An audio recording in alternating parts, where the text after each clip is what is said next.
जय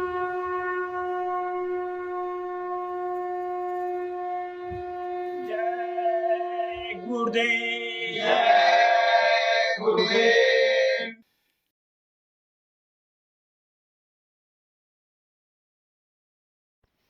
जय गुरुदेव।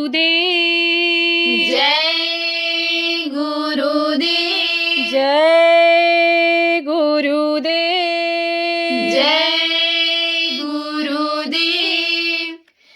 यह प्रेम सदा भरपूर रहे, गुरुदेव तुम्हारे चरणों में। यह प्रेम सदा भरपूर रहे, गुरुदेव तुम्हारे चरणों में। यह अरज मेरी मंजूर रहे, गुरुदेव तुम्हारे चरणों में। यह अर्ज मेरी मंजूर रहे, गुरुदेव तुम्हारे चरणों में। निज जीवन की यह डोर प्रभु, निज जीवन की यह डोर प्रभु, तुम्हें सौंप दई पकड़ो इसको। तुम्हें सौंप दई पकड़ो इसको। उद्धार करो यह दास पड़ा, गुरुदेव तुम्हारे चरणों में। उद्धार करो यह दास पड़ा, गुरुदेव तुम्हारे चरणों में। यह प्रेम सदा भरपूर रहे, गुरुदेव तुम्हारे चरणों में। यह प्रेम सदा भरपूर रहे, गुरुदेव तुम्हारे चरणों में। संसार में देखा सार नहीं, संसार में देखा सार नहीं, तब गुरु चरणों की शरण गई। तब गुरु चरणों की शरण गही। भव बंध कटे यह विनती है, गुरुदेव तुम्हारे चरणों में। भव बंध कटे यह विनती है, गुरुदेव तुम्हारे चरणों में। यह प्रेम सदा भरपूर रहे, गुरुदेव तुम्हारे चरणों में। यह प्रेम सदा भरपूर रहे, गुरुदेव तुम्हारे चरणों में। नयनों में तुम्हारा रूप रमे, नयनों में तुम्हारा रूप रमे, मन ध्यान तुम्हारे में मगन रहे। मन ध्यान तुम्हारे में मगन रहे। तन अर्पित तब सेवा में रहे, गुरुदेव तुम्हारे चरणों में। तन अर्पित तब सेवा में रहे, गुरु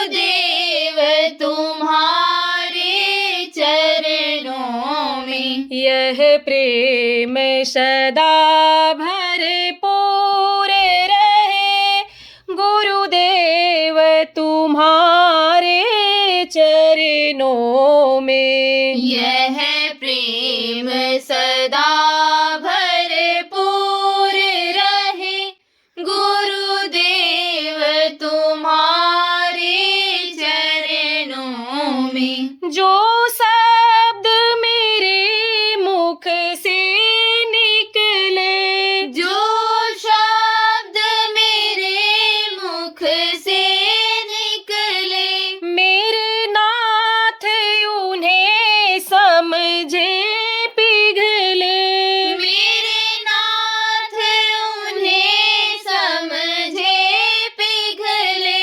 मेरे भाव सदा ऐसे ही रहे, गुरुदेव तुम्हारे चरणों में। मेरे भाव सदा ऐसे ही रहे, गुरुदेव तुम्हारे चरणों में। यह प्रेम सदा भरपूर रहे, गुरुदेव तुम्हारे चरणों में। यह प्रेम सदा भरपूर रहे, गुरुदेव तुम्हारे चरणों में। यह अरज मेरी मंजूर रहे, गुरुदेव तुम्हारे चरणों में। यह अर्ज मेरी मंजूर रहे, गुरुदेव तुम्हारे चरणों में। जय गुरुदेव। जय गुरुदेव।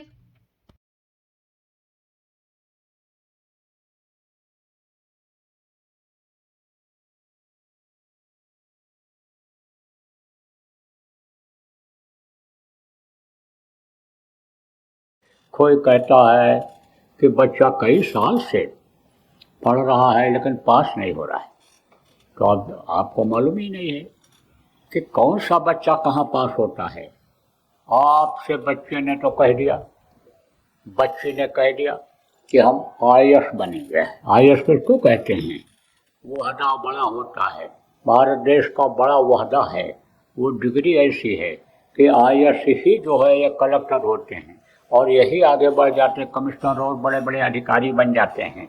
तो कहता हम तो ये बनेंगे, अब हमको रुपया दे दो, पैसा दे दो, हम आने समझो ये बन जाएंगे। तो प्रेम से मांगा, आपने दे दिया, या अकड़ गया, चाकू मार देंगे नहीं दोगे, घर छोड़ के चले जाएंगे, मर जाएंगे, फांसी लगा लेंगे नहीं दोगे, और आपने दे दिया और लेकर के रुपया पैसा लड़का लड़की चले गए। अब वहाँ मिल गए साथी, कैसे मिल गए? चाहे लड़की के साथी मिल गए, चाहे लड़के के साथी मिल गए। पढ़ने के बजाय कहते हैं ना, आए थे हरिभजन को, होटल लगे कपास, वह और दूसरे काम में लग गए। अब जब फेल हुए या पैसे की कमी आई, समस्या आई जब, तब आप ये समझो मन उनका विकृत होने लग गया, मन ही उनका खराब होने लग गया। और देखो उसी में अपनी ज़िंदगी कमा बैठते हैं। आए दिन सुनने में आता है, कोटा कहाँ है? इसी राजस्थान में ही है। आए दिन सुनने में आता है कि लड़के ने फांसी लगा लिया, लड़की ने फांसी लगा लिया, आत्महत्या कर लिया। अब आपको तो पता नहीं है कि क्यों फांसी लगाते हैं, क्या होता है। यही सब कारण होता है। क्या कारण होता है? यही कारण होता है। और भी कारण है। और क्या कारण है? सड़कों पर जब चलते हो आप तो कहीं कहीं पर बोर्ड लगा रहता है, किस चीज़ का? एक्सीडेंटल जोन, इंग्लिश में एक्सीडेंटल जोन लिखते हैं और हिंदी में लिखते हैं दुर्घटना ग्रस्त क्षेत्र। अब इसको और हिंदी साफ में बता दूं, कि इस जगह पर ज़्यादा गाड़ियाँ लड़ती हैं, मरते ज़्यादा हैं लोग, ये यानी जगह अच्छी नहीं है, यहाँ बड़े होशियारी से चलो। तो उसका कारण क्या होता है एक्सीडेंटल जोन का? वो जो मरे अकाल मृत्यु में, यह सत्य है कि प्रेत योनि में चले जाते हैं, और प्रेत योनि में जब चले जाते हैं तो वहीं पर बैठे रहते हैं, तो वहीं सवार होकर के दिमाग मोड़ देते हैं। कहीं गाड़ी नीचे उतर गई तो कहीं गाड़ी से लड़ गई तो कहीं कुछ हो गया। इसलिए यानी समझो कि कहा जाता है आप सब लोगों से कि रात्रि को यात्रा मत करो, और रात्रि में इनका जोर ज़्यादा होता है। उजाले में ये कब देखते हैं? रात को ज़्यादा ये जोर करते हैं। तो वहाँ एक्सीडेंटल जोन जहाँ लिखा रहता है वो बैठे रहते हैं, तो वो अपनी टीम बनाते हैं। जैसे आप सत्संगी लोग, बहुत से लोग अच्छे विचारधारा के हो, आप ये चाहते हो कि हमारी गुरु भक्ति पूरी हो जाए, गुरु का जो हमारे ऊपर कर्जा है वो हम अदा कर ले जाएं, इसके लिए आप लोग प्रचार करते हो, लोगों को समझाते हो, बताते हो, और लोगों को समझा बता करके ला करके नामदान दिलाते हो, और भजन में उनको बैठाते हो, उनको अपना भजनानंदी भाई बनाते हो, भजनानंदी बहन बनाते हो, भजनानंदी आप साथी बनाते हो। तो आपका जो इस तरह से टीम बनाने का है, ऐसे देखो चोर डकैत बदमाश ये भी अपनी टीम बनाते हैं, अपना गैंग बनाते हैं। उसी तरह से ये जो प्रेत आत्माएं होती हैं यह भी अपना गैंग बनाती हैं। यह आगरा है, आगरा में एक परिवार रहता था, उसके लड़के के ऊपर भी भूत था।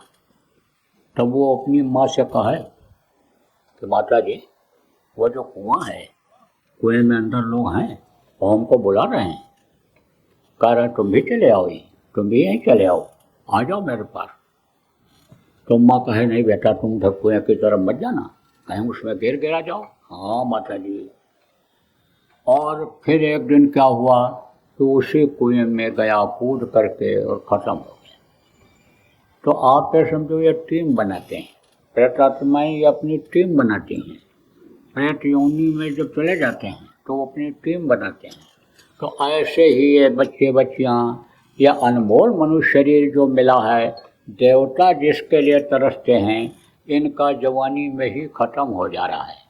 जवानी में ही देखो ये कलर साथ पड़ गया, शराब पीने लग गए, शराब के नशे में ही बाइक को भिड़ा देते हैं, गाड़ियों से गाड़ी ही लड़ा देते हैं।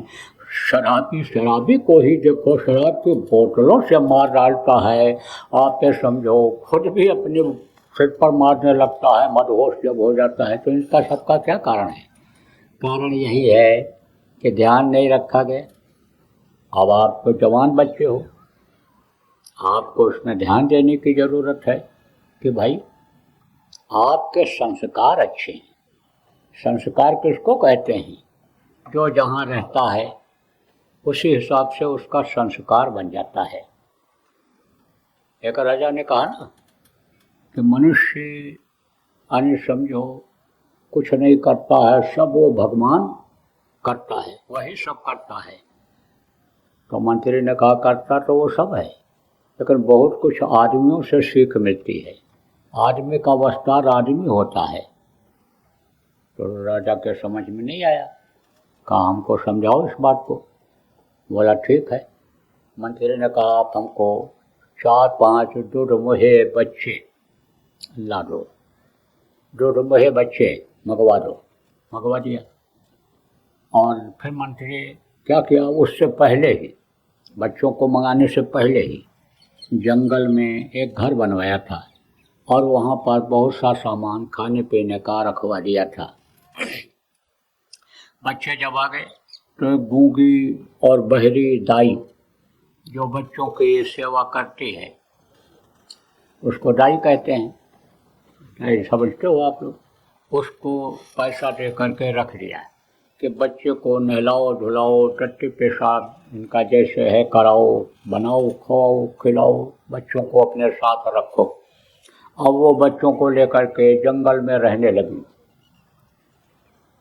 अब वो बच्चे तो जंगल में रहते थे, आदमियों के बीच में रहते नहीं थे। तो जैसे गूंगी इशारा करती थी, ऐसे बच्चे भी इशारा करें। जैसे गूंगी खाने पीने कैसे कुछ करे ऐसे वो एक दूसरे को करें। जंगल में जो जानवर थे जैसे वो चलते थे ऐसे ये चलने लगे, ऐसे ये बोलने लग जाए, ऐसे ये उछलने लग जाए बच्चे। अब तो बड़े हो गए, 10-12 साल बीत गया बच्चों को। और फिर बुलवाया, किसने बुलवाया?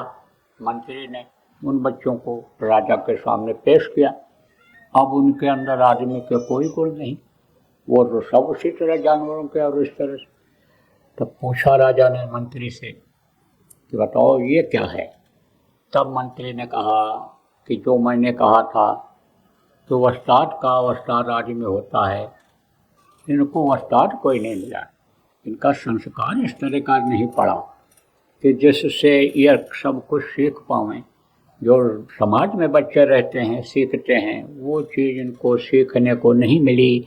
इनका समाज ऐसा रहा कि जंगल का रहा, गूंगा बहिरी ही इनको मिली सिखाने के लिए। उनसे इन्होंने सीखा, जानवरों से सीखा, जंगल पत्तों से सीखा इन्होंने।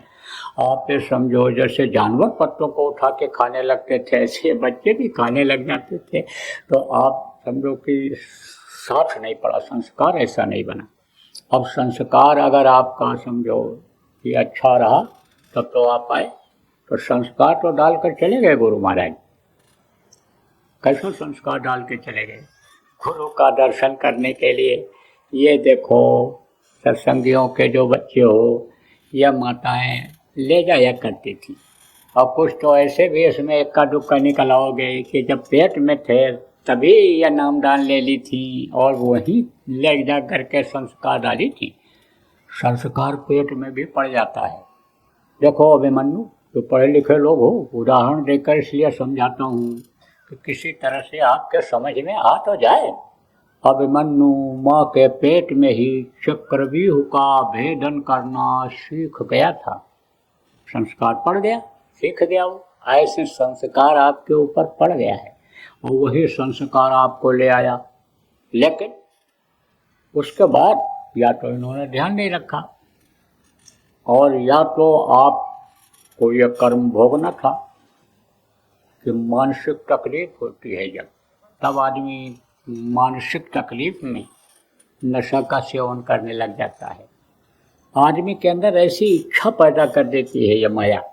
काल और माया का देश है, इसका असर ऐसा पड़ जाता है माया का कि लोभ लालच में पड़ जाता है आदमी, तो उससे परेशानी आ जाती है। कुछ परेशानियाँ ऐसी भी होती हैं कि जैसे मैंने बताया कि अपनी एक टीम बनाते हैं। कौन? प्रेत आत्माएं अपनी टीम बनाते हैं। अब उनके चक्कर में आप पड़ गए।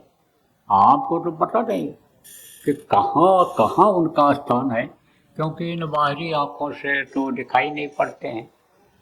वो सब जगह रहते हैं, तो कहीं खाने में रह गए है, तो कहीं सोने में मिल जाते हैं, तो कहीं चलने में मिल जाते हैं, कहीं जिस घर में रहते हैं कहीं उस घर में मिल जाते हैं।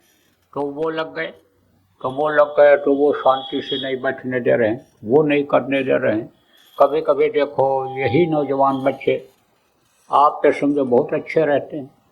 नौजवान लोग आप खुद इस चीज़ को महसूस करते होंगे कि आपका दिल दिमाग कभी कभी बहुत अच्छा रहता होगा, बड़ी अच्छी सोच रहती होगी और तनिक देर में ही मन बदल जाता है आपका। कुछ बच्चे देखो जो खाते हैं वही खाते चले जाते हैं, फेंक देते हैं तो फेंक देते हैं। जिद कर लिया जिस बात की, उस जिद से अरे समझो हटते नहीं हैं, वो तो करा के ही छोड़ते हैं। घरों में भी यह बात मिलती है और बच्चों में भी मिलती है। पति पत्नी में भी बैठे इसे खा रहे हैं, भोजन कर रहे हैं और तनिक बात में कहीं कोई बात हो गई, बस एक दूसरे को गाली गलौज करने लगते हैं। अब यह फार्मूला अगर याद न रखा जाए कि और कोई आग हो तो आप हो पानी, जो ये बताया जाता है कि एक को गुस्सा आवे दूसरा चुप हो जाए तो झगड़ा झंझट टल जाता है। अगर ये याद न रहा और एक बोला और दूसरा भी बोल दिया तो फिर तो चलने लग जाता है घोषिम घोषा।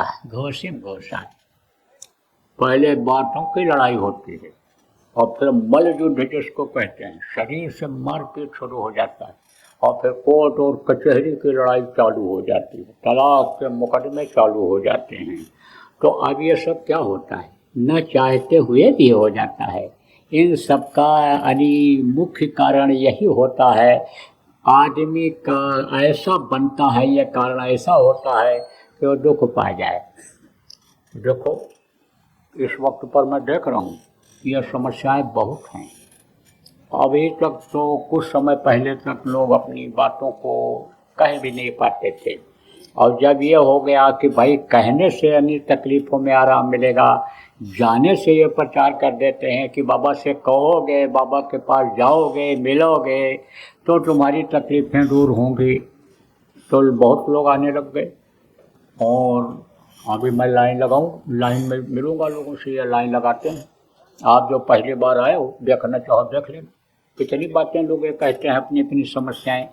तो भाई हर आदमी को कहाँ तक बताया जा सकता है, हर आदमी को नहीं बताया जा सकता है। इतने आदमी हो और इसमें एक तो 100-200 मिल जाएंगे आपको इस तरह के। जो नए लोग आप आए हो, मैं बता भी सकता हूँ कि इनके घर में बीमारी बनी ही रहती। यह भी बता सकता हूँ कि इनके घर में रोज़ झगड़ा होता है, रोज़ झगड़ा होता है। यह भी बता सकता हूँ, आप तो समझो कि लड़का नहीं सुनता, लड़की बात नहीं सुनती है। बहुत सारी बातों को बता सकता हूँ, एक एक व्यक्ति की बात बता सकता हूँ। मुझको मालूम है तो मुझे है दर्द। क्या दर्द है कि देखो गुरु महाराज ने ये बगीचा लगाया, कितना मेहनत किया गुरु महाराज ने।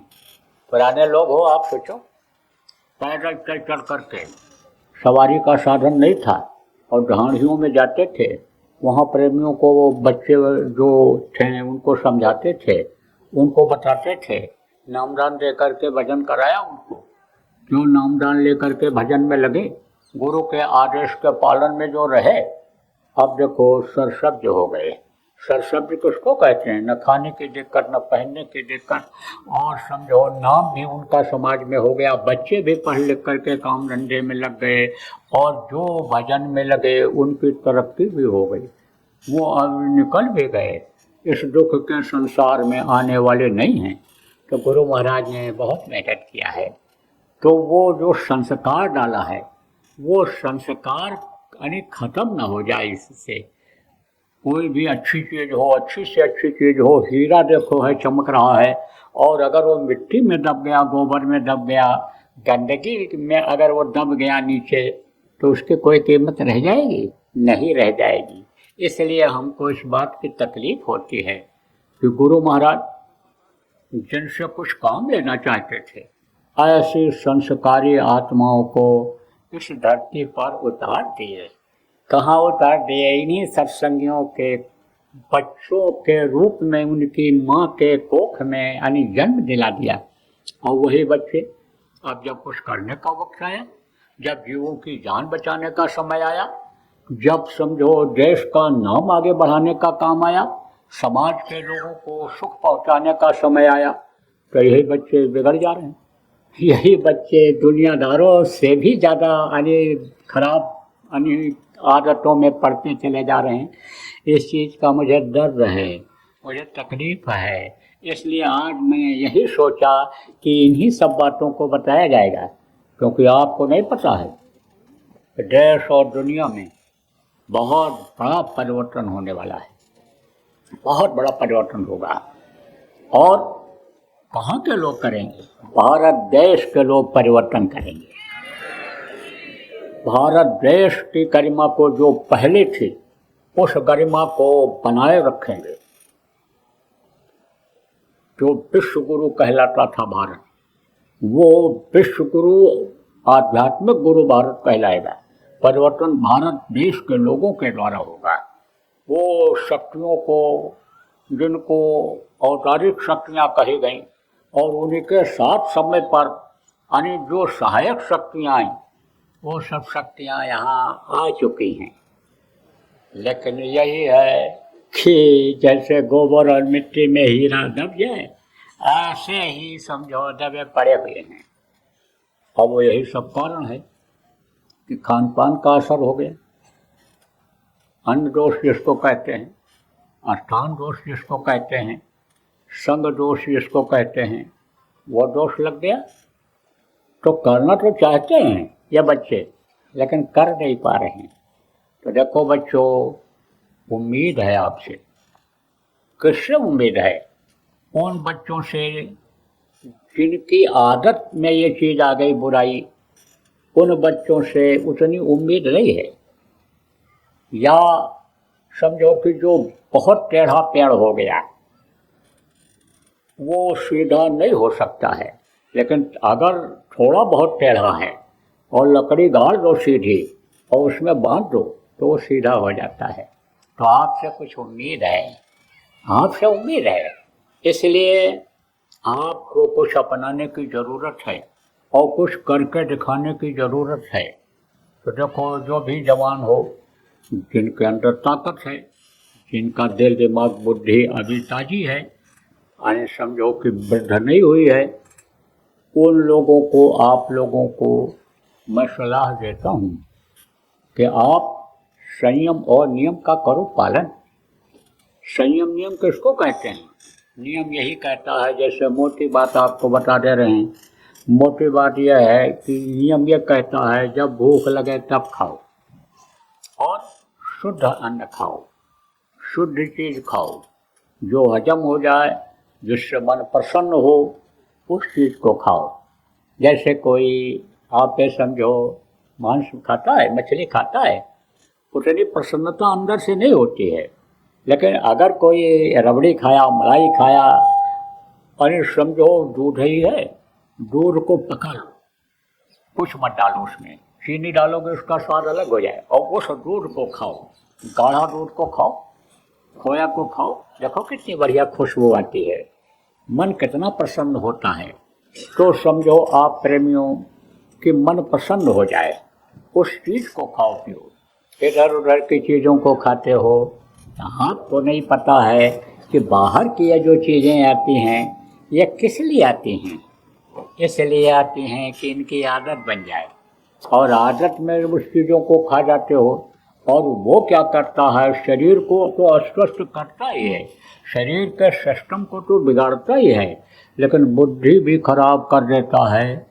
कुछ चीज़ें तो ऐसी होती हैं कि जो नशे की होती हैं, और नशे की आदत जब बन जाती है तब आदमी छोड़ जल्दी नहीं पाता है। मैं अपना अनुभव बताऊं, जब मैं पढ़ता था तो हमारे कुछ साथी ऐसे थे जो पान खाते थे, तो हमको भी ले गए पान खा लेंगे, और किस लिए ले जाते थे कि ये सीख जाएंगे तो खिलाएंगे भी, तो पहले तो खिलाते रहते हैं, फिर उसके बाद फिर कहते हैं आज तुमको खिलाना है, आज तुमको पान खिलाना है। तो समझो कि क्या क्या पान खाने, बहुत पहले की बात है, 8 मार्च 74 से तो पान खाया ही नहीं। होली का दिन था, और जो सत्संग साप्ताहिक होता था, उस साप्ताहिक सत्संग में गया था, तो वहाँ पर यानी जो सत्संग सुना रहे थे, उन्होंने कहा कि त्यौहार आते हैं बुराइयों को छोड़ने के लिए, आज कोई अपनी बुरी आदत को सबको छोड़ देना चाहिए। तो हमने कहा और तो कोई बुरी आदत है नहीं, तो पान खाता हूँ, पान नहीं खाऊंगा। तो फिर जो समझो आपकी जाता था, तो एक दिन क्या हुआ कि पान में नशा आया, नशा लगा। तो हमने कहा भाई इसमें तो लगता है जैसे तंबाकू पड़ा हो। तो दूसरा एक लड़का था, वो भी, उसको भी वो पुराने लोग जो खाते थे ट्रेंड कर रहे थे, साथी बना रहे थे, कहते ना टीम बनाते हैं अपनी, तो टीम बन में उसको भी भर्ती करना चाहते थे। कहा यार हमको भी लग रहा है कि ऐसा नशा हो। तो वो थोड़ा दबंग टाइप का था, दूसरा लड़का जो बोला हमको लग रहा है, तो कहा चलो, हमसे कहा चलो, कहाँ चले, तो पूछा जाए उससे। तब वो गया, तो कहा ये बताओ कि आज पान में तंबाकू डाल दिए थे। तो बोला ना ही भैया, तंबाकू आपके, आप सादा पान खाते हो, काहे डालेंगे। तो देखो ये तुम्हारा ओखा खोखा, ये ढाबली हम सब पलट देंगे, तुमको मालूम नहीं है, हमको अभी लाते हैं लड़कों को, उन्हें सही सही बात बता दो दादा बता दो। तब बोला हाँ भैया थोड़ा सा लगा दिया था। कहा क्यों लगा दिया। तो कहा देखो भैया कुछ कहो न तो हम बता दें, सोचा कहीं मारे पीटे, कहा कुछ कर कहो।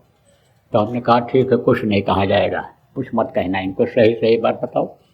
तब बुढ़े ने कहा, थोड़ा सा लगा दिया था कि पान खाने की आदत बन जाए, और पान खाने की आदत बन जाएगी तब बराबर पान खाओगे, हमारी भी बिक्री होती रहेगी, हमारी भी रोटी रोजी चलती रहेगी। तो इसी तरह से आदत डाल देते हैं, इसी तरह से आदत बन जाती है। तो देखो प्रेम बच्चों, तुमको मैं बता रहा हूँ, संयम और नियम का पालन करना चाहिए। जो चीज़ नियम के अंतर्गत है, मनुष्य का जो भोजन है जिसमें पूरे तत्व मिलते हैं, जैसा दूध में पूरे तत्व मिलते हैं। आप देखो अंडा खाते हो तो आप तो नहीं खाते होगे, लेकिन जो बच्चे खाते हैं वो किस लिए खाते हैं? कि ताकत आ जाए बदन में। अब मालूम नहीं उनको कितनी गर्मी है। जैसे कुछ अनाज में कुछ गर्म अनाज होते हैं, जैसे आपका बाजरा ही होता है, आप ठंडी में खाते रहे, गर्मी में तो जिनकी आदत नहीं है खाओगे तो गर्म करेगा। ऐसे ही यानी अंडा में बहुत गर्मी है। देखो ये माताएं मासिक धर्म होती हैं, खराब खून इकट्ठा हो जाता है तो बच्चा बन जाता है। ऐसे मुर्गियों का खराब खून जब इकट्ठा होता है तो वही अंडा बन जाता है। अब आप सोचो कितना गर्म है। तो साथी मिल गए और बोले अंडा खाओगे तो तंदुरुस्ती सही हो जाएगी, अब मिलिट्री में भर्ती हो जाओगे, अब कैप्टन हो जाओगे, तुम कर्नल बन जाओगे तुम, और तुम्हारे इशारे पर सब फौजी लोग चलेंगे और तुम्हारी कदर रहेगी। तुम बस अंडा खाओ, ताकत बढ़ा लो। और दिन में अंडा खाया, रात को किसी न किसी सुराख से निकल गया। अब वो उसी अंडे के आदी बन गए, अब सही होगा, अब सही होगा, अब सही होगा। और ऐसे हो जाते हैं कि हवा अगर तेज चल जाए तो उड़ जाए। अरे हम तो बुढ़े हो गए, हाँ बुढ़ापे में तो होंगे सब ढीले पड़ जाते हैं, खुराक भी कम हो जाता है, हाजमा हर चीज़ कमज़ोर पड़ जाती है, तो हम तो दुबले हैं। लेकिन जवानों का यह हाल है कि हम अगर दौड़ लगा दें तो हमारे साथ नहीं दौड़ सकते हैं, यहाँ अपने लगते हैं। तो अब आप ये समझो प्रेमियों कि फायदे के लिए तो करते हैं, लेकिन वही चीज़ शरीर में जाने के बाद नुकसान बच्चों कर जाती है। तो ऐसी चीज़ों को खाओ कि जिससे आपके अंदर ताकत बढ़े, जिससे आपकी बॉडी बन जाए। आए दिन मिलिट्री में जाना चाहता हूँ, मिलिट्री में भर्ती होना चाहता हूँ। अरे भाई मिलिट्री में ऐसे ही हवा में उड़ने वाले बच्चियों को थोड़ा रखते हैं, वो तो देखते हैं बंदूक ले करके चल सकता है कि नहीं, वो बैग अपना खाने पीने का ले करके, पानी अपना साथ टांग करके ले करके चल सकता है कि नहीं। हो तुम तो वो अपना झोला भी कपड़े का लेकर चलते हो तो हाँफने लगते हो, तो तुमको मिलिट्री में भर्ती यानी ऐसा दुआ आशीर्वाद से मिलेगी। अरे उसके काबिल बनो, बॉडी बनाओ, संयम का पालन करो, नियम का पालन करो, तब तो आप यानी समझो कि उसके काबिल बन पाओगे।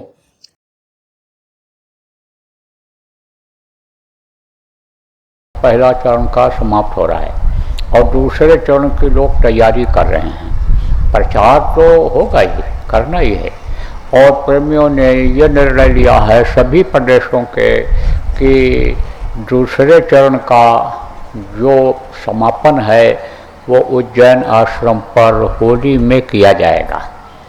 तो उसकी आप लोग करो तैयारी, और गुरु महाराज की दया रहेगी तो होली का कार्यक्रम जो अपना आपका हमारा जो मुख्य आश्रम है उज्जैन में वहीं होता आ रहा है, तो वहाँ पर जब होगा तो वहीं पर समापन हो जाएगा द्वितीय चरण का।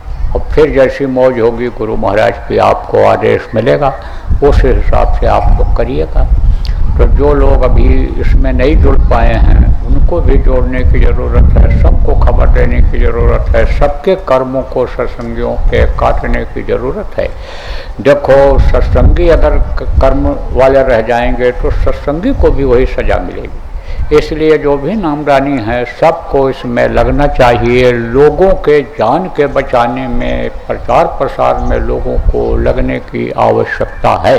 जय गुरुदेव। सरकारी व गैर सरकारी अनुदान के लिए बिना सत्संगियों के सहयोग द्वारा जनहित के कार्यों में लगी हुई बाबा जय गुरुदेव धर्म विकास संस्था का मुख्यालय पिंगलेश्वर रेलवे स्टेशन के सामने मक्सी रोड उज्जैन मध्य प्रदेश में है। यहाँ पर सत्संग व नामदान का कार्यक्रम होता रहता है। अतः आप श्रोताओं से अनुरोध है कि बाबा उमाकांत जी महाराज के आश्रम उज्जैन एक बार परिवार सहित जरूर पधारिएगा। आपके सुझाव के लिए व्हाट्सएप नंबर 9575600700। जय गुरुदेव, जय गुरुदेव।